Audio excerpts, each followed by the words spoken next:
Chapter 7. The Key to the Garden. 2 days after this, when Mary opened her eyes, she sat upright in bed immediately and called to Martha. Look at the moor. Look at the moor. The rainstorm had ended, and the grey mist and clouds had been swept away in the night by the wind. The wind itself had ceased, and a brilliant, deep blue sky arched high over the moorland. Never had Mary dreamed of a sky so blue. In India, skies were hot and blazing. This was of a deep, cool blue, which almost seemed to sparkle like the waters of some lovely bottomless lake. And here and there, high in the arched blueness, floated small clouds of snow-white fleece. The far-reaching world of the moor itself looked softly blue instead of gloomy purple-black or awful dreary grey. ITH storm S over for a bit. It does like this at this time OTH year. It goes off in a night like it was pretendin' it had never been here and never meant to come again. That's because springtime S on its way. It's a long way off yet, but it's common. I thought perhaps it always rained or looked dark in England. Mary said. No, not OTH sort.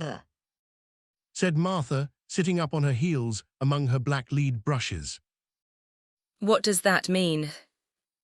Asked Mary seriously.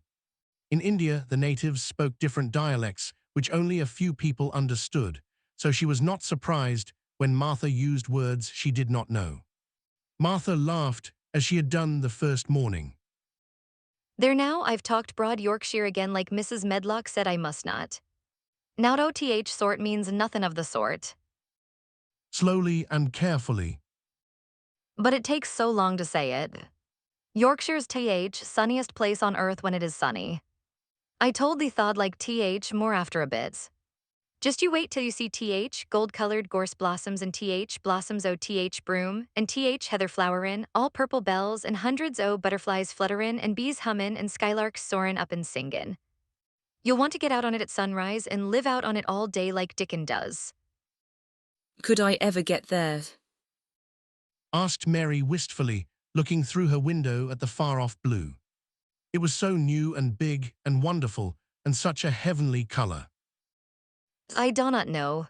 Tha's never used Tha legs since Tha was born, it seems to me. Tha could not walk 5 miles. It's 5 mile to our cottage. I should like to see your cottage. Martha stared at her a moment curiously before she took up her polishing brush and began to rub the grate again. She was thinking that the small plain face did not look quite as sour at this moment as it had done the first morning she saw it. It looked just a trifle like little Susan Ann's when she wanted something very much. I'll ask my mother about it. She's one o' them that nearly always sees a way to do things. It's my day out today and I'm going home. I am glad. Mrs. Medlock thinks a lot o' mother. Perhaps she could talk to her. I like your mother. Said Mary. I should think Tha did. Agreed Martha, polishing away. I've never seen her. No, Tha has not. Replied Martha. She sat up on her heels again and rubbed the end of her nose with the back of her hand as if puzzled for a moment, but she ended quite positively. Well, she's that sensible and hard-workin' and good-natured and clean that no one could help lickin' her whether they'd seen her or not. When I'm goin' home to her on my day out, I just jump for joy when I'm crossin' the moor. I like Dickens. Added Mary. And I've never seen him. Well, I've told thee that very birds likes him and rabbits and wild sheep and ponies and foxes themselves. I wonder. Staring at her reflectively. What Dickon would think of thee? He would not like me. Said Mary in her stiff, cold little way. No one does. Martha looked reflective again. How does Tha like Thistle? She inquired, really quite as if she were curious to know. Mary hesitated a moment and thought it over. Not at all, really. She answered, but I never thought of that before. Martha grinned a little, as if at some homely recollection. Mother said that to me once.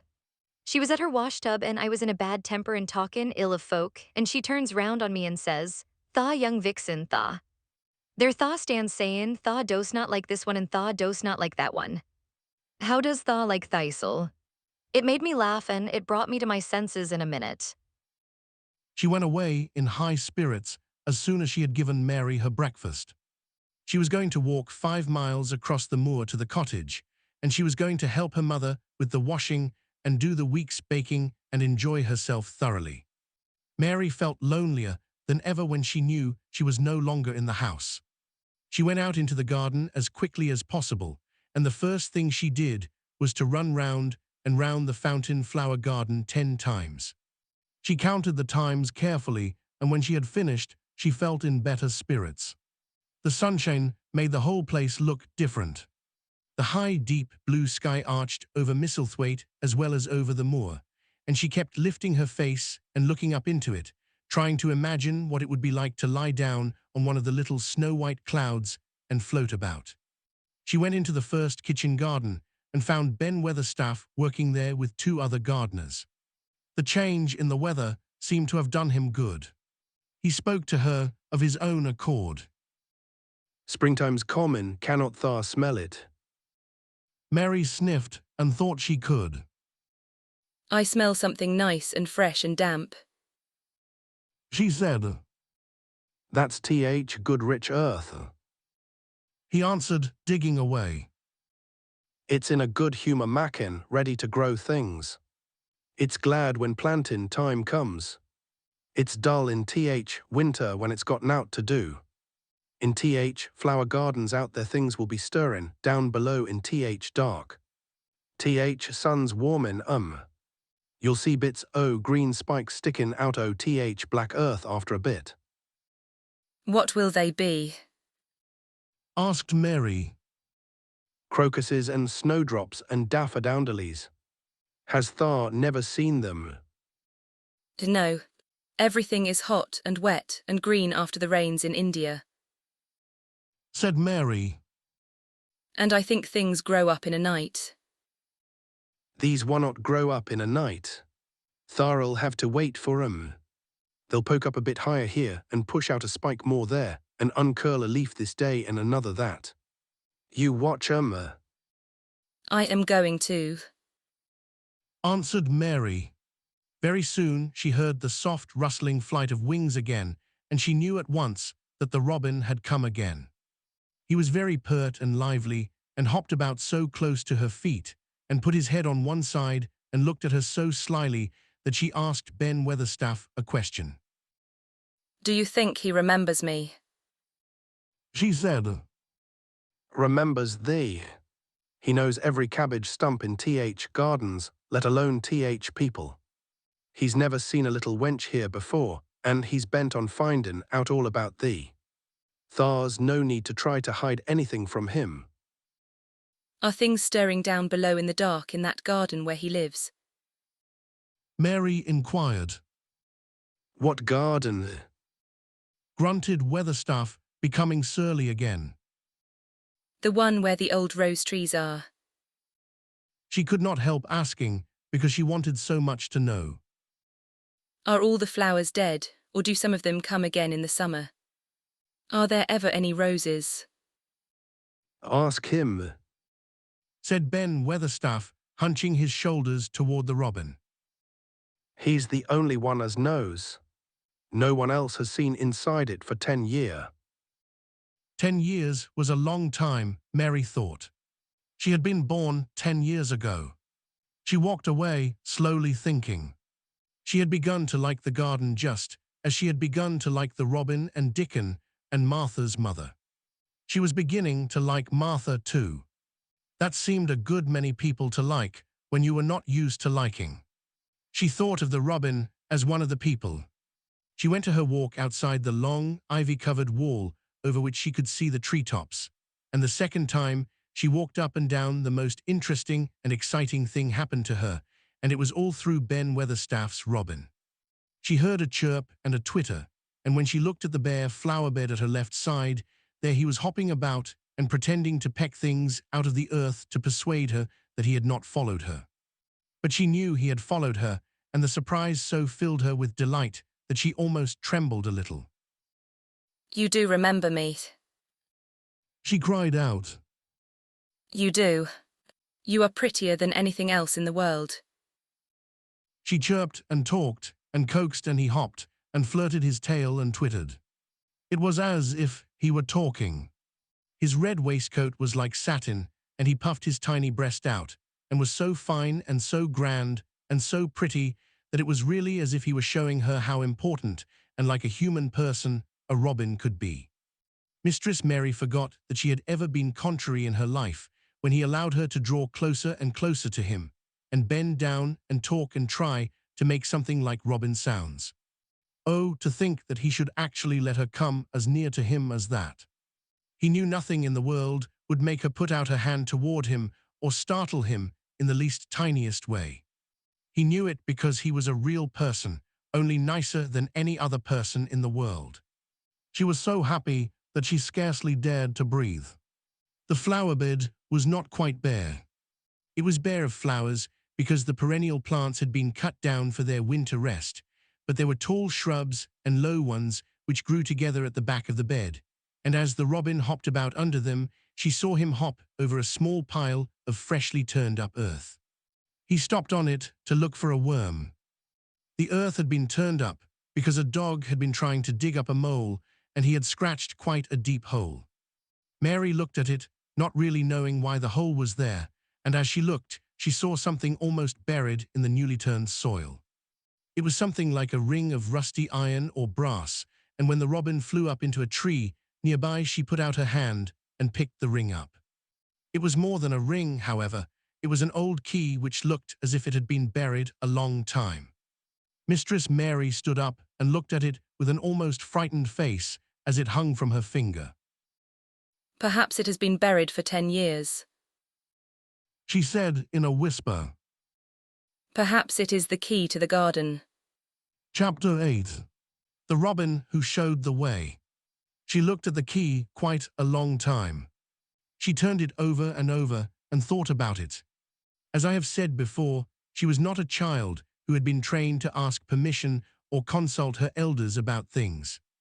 All she thought about the key was that if it was the key to the closed garden and she could find out where the door was, she could perhaps open it and see what was inside the walls and what had happened to the old rose trees. It was because it had been shut up so long that she wanted to see it. It seemed as if it must be different from other places and that something strange must have happened to it during 10 years.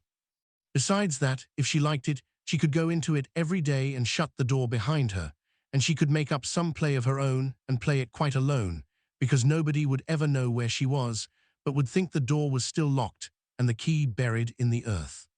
The thought of that pleased her very much. Living, as it were, all by herself in a house with 100 mysteriously closed rooms and having nothing whatever to do to amuse herself, had set her inactive brain to working and was actually awakening her imagination. There is no doubt that the fresh, strong, pure air from the moor had a great deal to do with it. Just as it had given her an appetite, and fighting with the wind had stirred her blood, so the same things had stirred her mind. In India she had always been too hot and languid and weak to care much about anything, but in this place she was beginning to care and to want to do new things. Already she felt less contrary, though she did not know why. She put the key in her pocket and walked up and down her walk. No one but herself ever seemed to come there, so she could walk slowly and look at the wall, or rather, at the ivy growing on it. The ivy was the baffling thing. Howsoever carefully she looked, she could see nothing but thickly growing, glossy, dark green leaves. She was very much disappointed. Something of her contrariness came back to her as she paced the walk and looked over it at the treetops inside. It seemed so silly, she said to herself, to be near it and not be able to get in. She took the key in her pocket when she went back to the house, and she made up her mind that she would always carry it with her when she went out, so that if she ever should find the hidden door, she would be ready. Mrs. Medlock had allowed Martha to sleep all night at the cottage, but she was back at her work in the morning with cheeks redder than ever and in the best of spirits. I got up at 4 o'clock. She said, It was pretty on th, more with th birds gettin' up and th rabbits scamperin' about and th sun rissin'. I did not walk all th way. A man gave me a ride in his cart and I did enjoy myself. she was full of stories of the delights of her day out. Her mother had been glad to see her, and they had got the baking and washing all out of the way. She had even made each of the children a dough cake with a bit of brown sugar in it. I had 'em all pippin' hot when they came in from playin' on th more. And th cottage all smelt o' nice, clean hot bacon and there was a good fire and they just shouted for joy. Our Dickon he said our cottage was good enough for a king to live in. In the evening they had all sat round the fire, and Martha and her mother had sewed patches on torn clothes and mended stockings, and Martha had told them about the little girl who had come from India and who had been waited on all her life by what Martha called blacks, until she did not know how to put on her own stockings. They did like to hear about you.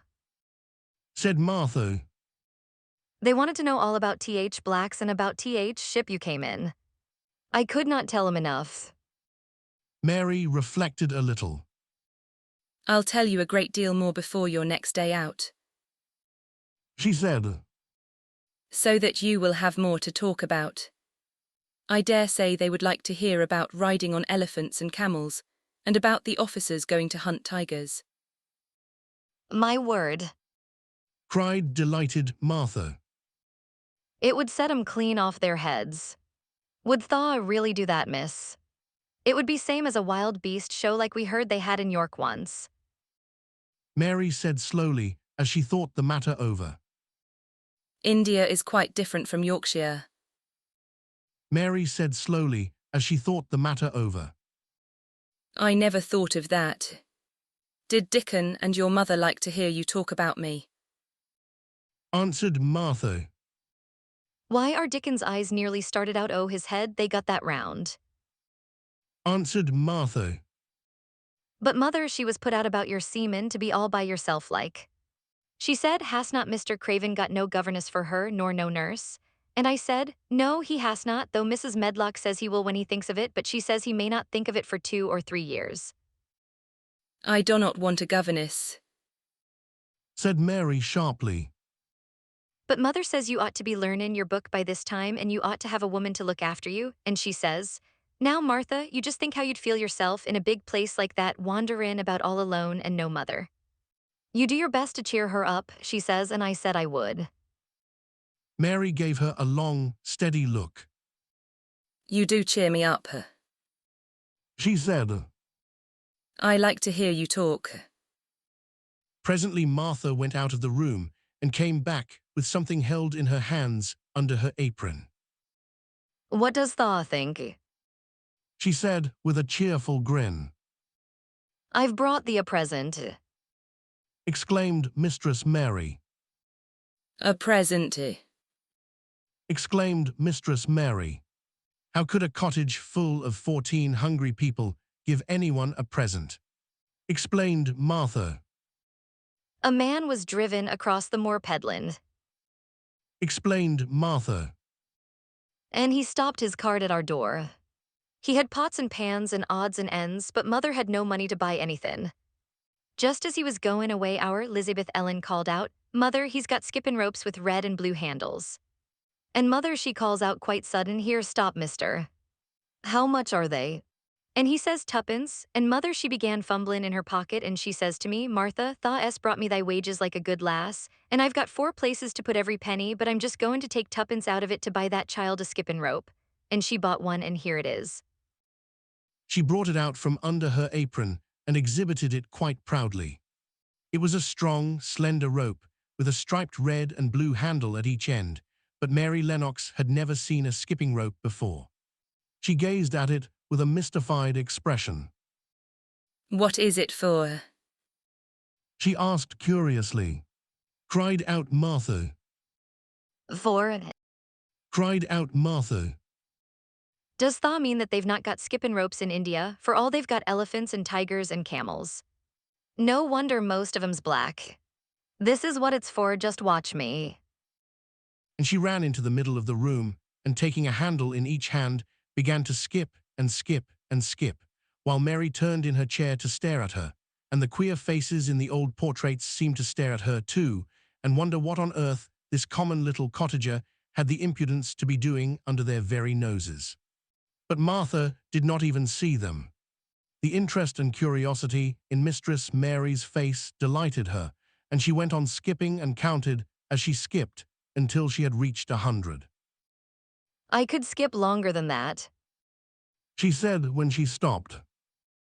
I've skipped as much as 500 when I was 12, but I was not as fat then as I am now, and I was in practice. Mary got up from her chair, beginning to feel excited herself.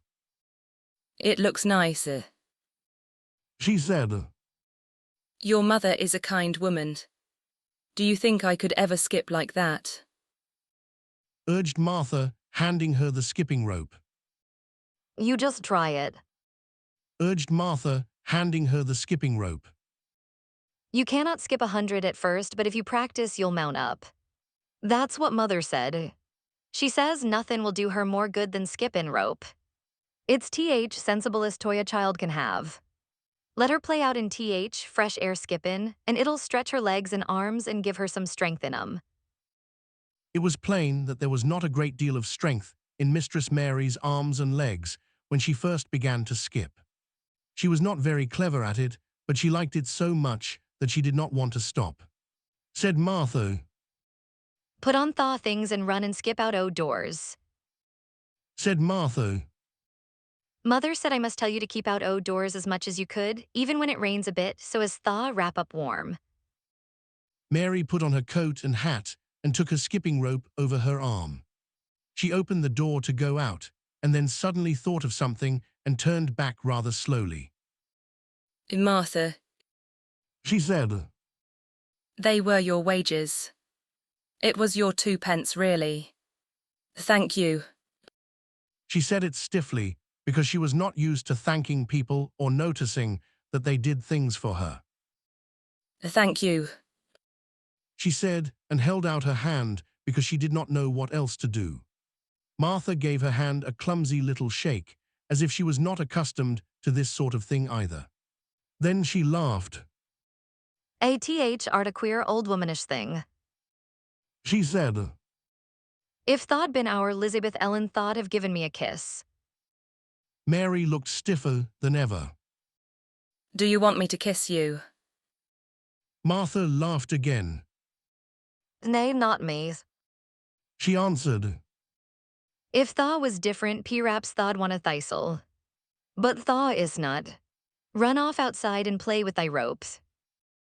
Mistress Mary felt a little awkward as she went out of the room. Yorkshire people seemed strange, and Martha was always rather a puzzle to her. At first she had disliked her very much, but now she did not. The skipping rope was a wonderful thing. She counted and skipped and counted until her cheeks were quite red, and she was more interested than she had ever been since she was born. The sun was shining and a little wind was blowing, not a rough wind, but one which came in delightful little gusts and brought a fresh scent of newly turned earth with it. She skipped round the fountain garden and up one walk and down another. She skipped at last into the kitchen garden and saw Ben Weatherstaff digging and talking to his robin, which was hopping about him. She skipped down the walk toward him, and he lifted his head and looked at her with a curious expression. She had wondered if he would notice her. She wanted him to see her skip. Exclaimed Ben Weatherstaff. Well, Exclaimed Ben Weatherstaff. upon my word. Perhaps thou art a young un after all, and perhaps thou's got child's blood in thy veins instead of sour buttermilk. Thou's skipped red into thy cheeks, as sure as my name's Ben Weatherstaff. I would not have believed thou could do it. I never skipped before. Mary said, I'm just beginning. I can only go up to 20. Said Ben. Thou keep on. Said Ben. Thou shapes well enough at it for a young un that's lived with heathen. Just see how he's watching thee. Jerking his head toward the robin. He followed after thee yesterday. He'll be at it again today. He'll be bound to find out what skipping rope is. He's never seen one.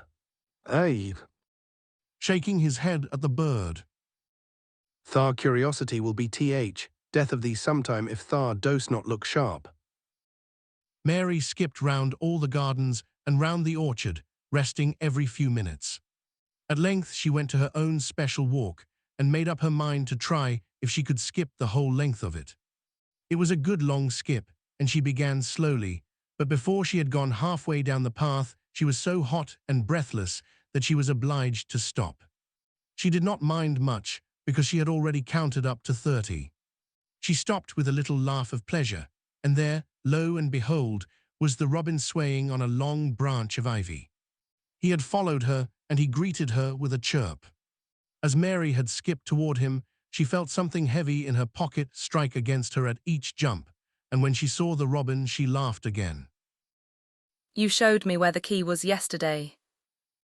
She said, You ought to show me the door today, but I do not believe you know. The robin flew from his swinging spray of ivy onto the top of the wall, and he opened his beak and sang a loud, lovely trill, merely to show off.